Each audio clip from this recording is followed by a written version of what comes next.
Ryan Reynolds again with another video.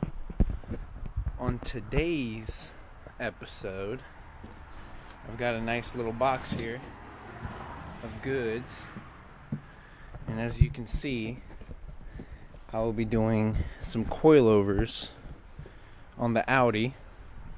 I've already jacked it up and put down the jack stands. I'm going to do the back first because the spring perch, I don't think you can see it, but the spring in the back is probably going to be the biggest problem, and since it's going to be the biggest problem, I'm going to start with the back. I do also have brake pads and rotors. I may do those at the same time. All depends on how much of a pain in the butt. Alright, so we got the wheels off, of course, and I started to place all my jack stands because I knew that the screws or the bolts are going to be pretty hard to get off. So as you see, I have the wrench on that bolt. I'm about to just use the jack to go ahead and undo the bolt. Of course, I'm going to do it off camera, so I have both hands, but that's going to be my plan to get that bolt out. As you can see, I got the wrench on there, jack right there, and you can just pump that jack, get that bolt to move, you lower it, and then after you lower it, you just go ahead and adjust your wrench. Then you should repeat the process until it's loose enough to pull out. Now we're on this step. I already took out these screws, so this side of the fender liner is loose. But of course I gotta get these clips out. And then with these clips, you basically just gotta push up and then get it to pop. Oh, look how close that is. There we go. No? You just basically have to push it up with that clip and it'll just pop out. I'm gonna just go ahead and take all of them out, get this fender liner out, and then it's time to get this top shock out. Alright, so we got the fender liner out. You can kind of see what those clips hang on to. It's like a little ledge. But I'm gonna go ahead and take these two bolts out. Hopefully they're not too much of a pain. We'll see. And then of course this one I'll take all the way out, the one down here. And sneak peek at my ghetto homemade exhaust. Still works though. It is what it is. Could have filmed me taking it out, but of course you undo those two top bolts, which go right there. And then since I'm not very high off the ground, what I ended up having to do is I lifted up the shock, so this piece right here is up in this corner, and then the bottom piece, so this section, I wedged between here, and I just was able to just pull it out this way. How this one is, the nut kind of sits inside of a little cradle, and you have to hold this piece without or like you got to hold that piece and then unscrew the nut. Well, I don't know how to do that, so I just took a socket, put it on this end, and then I just took a pair of pliers and then a glove, and I just right here at the very top, I just clamped it, stepped on it, and turned the socket, and of course it loosened. So I don't recommend it if you plan on reusing your shocks, but if you're just tossing this, I don't recommend doing it if you're reusing the shock. But if you're tossing it like I am, just go ahead and do it at your own risk. I mean, it didn't leave a mark, so I think it'll be fine. But of course now it's time to take this wonderful piece and mate it with its new shock. As a precaution, I'm not going to take off this strap because I'm scared it's going to actually pop out the shock a little bit and then it'd be harder to put in here. But I'm going to just do the opposite of when I took it out. You just go up through here. Of course it's hard to do with one hand, but you go up through here, you just pull it up, and then as you can see, it's in the right spot. Of course, I'm gonna go ahead and cut this strap now since it's in place, get this top hat back on, and get the nut on there and bolt everything back up. I do of course still need to get the old spring out. I'll get the old spring out in just a moment. Right, so I did choose to do the harder route of doing this. I did not undo any of the subframe. You actually can get the spring out, as you can see. Spring's not here anymore. But I ended up trying to do it myself with these lovely things right here. Obviously did not work. Just go to AutoZone, spend a little money, get the rental, you'll get your money back.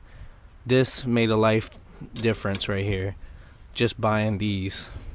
I mean, it was a pain to get them in there, but as you can see, the spring is out, so now I can focus on everything else.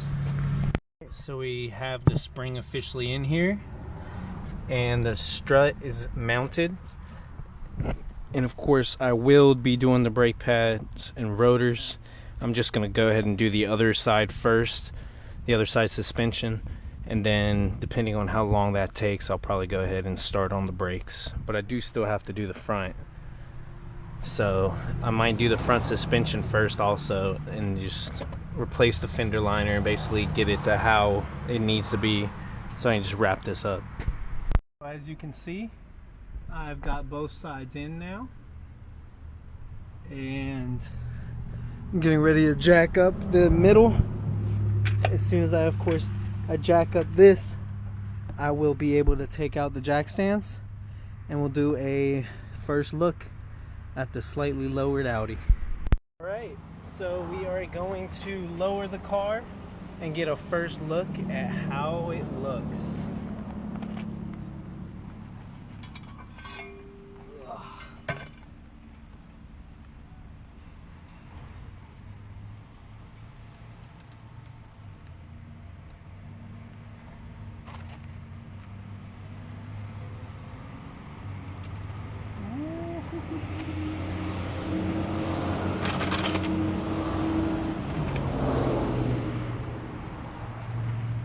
As you can see, that wheel gap is a lot better. Nice. Getting started on the front. I've already taken the wheel off. I am uncovering these bolts because I will have to be taking out this one.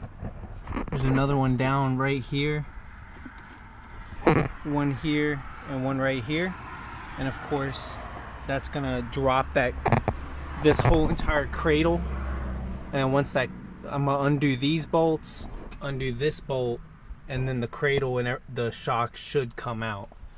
So let's go ahead and start loosening some of these bolts. Alright, so it's the next day. I got a little caught up on the front shock because I've been struggling to try to find the tool to get this out. You have to hold the Allen key on there while turning the bolt, of course. And the back I had no problem with, but the front is starting to be an issue. I called it a night yesterday, but this morning I went ahead and made myself a tool. So you can see now I have access to this middle,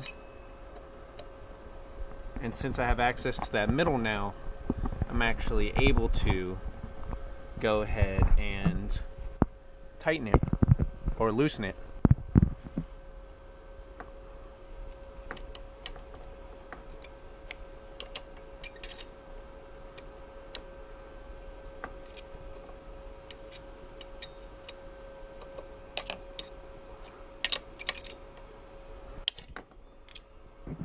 And there you go. That's how you make your own little DIY get the nut off the top of the strut tool. So now this should go a lot smoother. Alrighty, so we've moved on to putting the shock back in. I went ahead and tightened the top cradle. I undid the sway bar because the sway bar kept this little, whatever this is called, too high up to get the strut in. What I actually did is I took this piece right here and I hammered it in right there to spread out the collar to make sure that the collar is wide enough to just slide this on in. And of course, as you see, I got it in. I did disconnect it down here, and my plan for this, of course, is to hold this here while jacking up this jack, and then it will line up and I can put that bolt back in, and then I will just keep jacking up high enough to get this thread back on this side, because this threads in on the opposite end of this. So once I get that, I'm gonna put these top links back on. It damaged this one a little bit, but I'm not too worried about it. But yeah, and once I get all this back together, I will check back in. Alright, so got everything back together, and I am going to go ahead and lower the car, and we will get our first look at how it looks.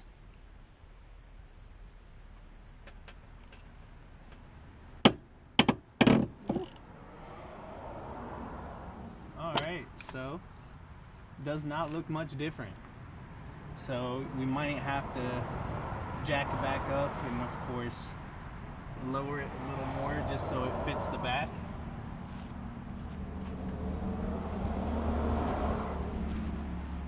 But for now, we're just gonna leave it. I'm gonna go ahead and do the other side, and then we can go ahead and just adjust both sides equally. So for now, it's just gonna sit like it is. So I'm over on the passenger side now. I still have one of the bolts in here to hold this top nice and snug. I've already undone the top control arms, if that's what these are called. Of course, I'm at the point where I need to get the collar off of the shock. So if you see, I already moved it a little bit. I've unbolted the bottom, unbolted the sway bar. Basically, the only thing holding this on is the collar. And what I've realized is you go ahead and I took a small extension and I wedged it in there just like I did on the other side. Of course, I'm gonna give it a few more taps in just to give it a little more room. And then what I'm gonna do is I'm gonna pry on this to wedge it apart, but then twist this just to get the shock out, just like this.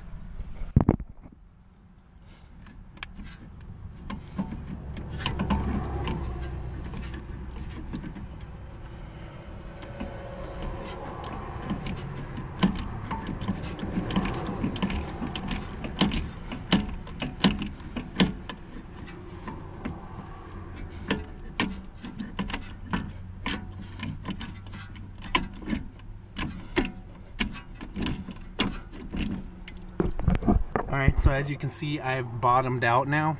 So I think what I'm gonna do is I'm gonna grab the actually I might be able to just wedge that out with a screwdriver, but I might grab the spring compressors, compress the springs a little bit just to bring it up, and then I should be able to just pop that out. Get this almost off of the collar. You want to undo the top bolt up here so you have more room to kind of move it, and then you pry it up. So I use this random little metal rod.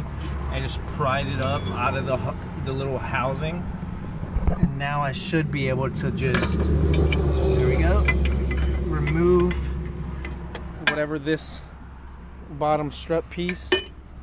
And after you remove the bottom strut piece, you should be able to ideally pull out the whole strut.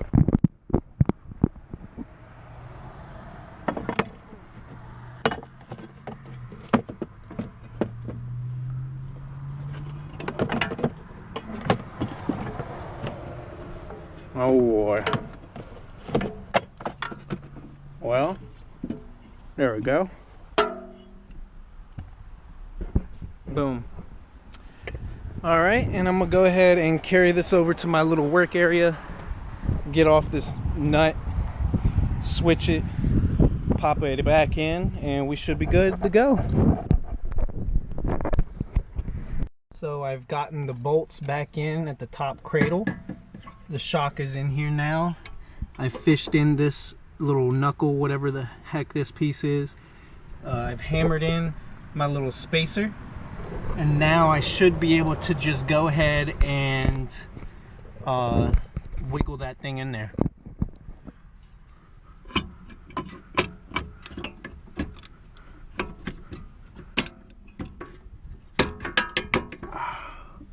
I'm gonna go ahead and do it off camera just so I have both hands, but you kind of see the whole situation. I'm probably gonna use this extension piece to put in here and then be able to pry it even wider open, and I should just be able to slide it right up in. And after that, I'll put in that bolt at the bottom, jack up the whole suspension, and put in the sway bar linkage again. Alright, so we got the sway bar linkage back in place. We tightened this bolt, we tightened the bolt down there. I never took these off. Those bolts are tight. Those 4 cradle bolts, actually there's 3 because I did drop one, this one, but I will be fishing that out from the tray underneath.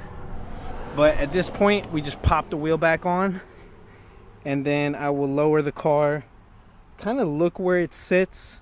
I'm assuming I'm gonna be lowering the front a little more. Right now I have 1.25 inches from the bottom of the thread to the top. I have about, I forgot the exact measurements on the back, but on the back it's roughly halfway through the collar. Of course, there's no way for you to see until I take the wheel off. But of course, like I said, it's about halfway up the collar. The back sits pretty low when it's jacked up on one side, but of course once it's lowered it's going to sit more natural. So I will go ahead and pop on this wheel, lower the car, and get a final look at how it looks. Alright, so I have adjusted all 4 corners. The back is a little higher. It's kind of sitting where I want it. I'm gonna let it settle, kind of figure out where it's actually gonna sit. The front does look fairly low. I think it looks a lot lower because that tire is kind of flat. Let's take a look around on this side. Yeah, see, this side, I guess it's sitting on an angle, so it's kind of crooked. Once I get on some flat ground, I'm gonna take a good picture so I have a decent comparison. But overall, it does look a lot better, I gotta say.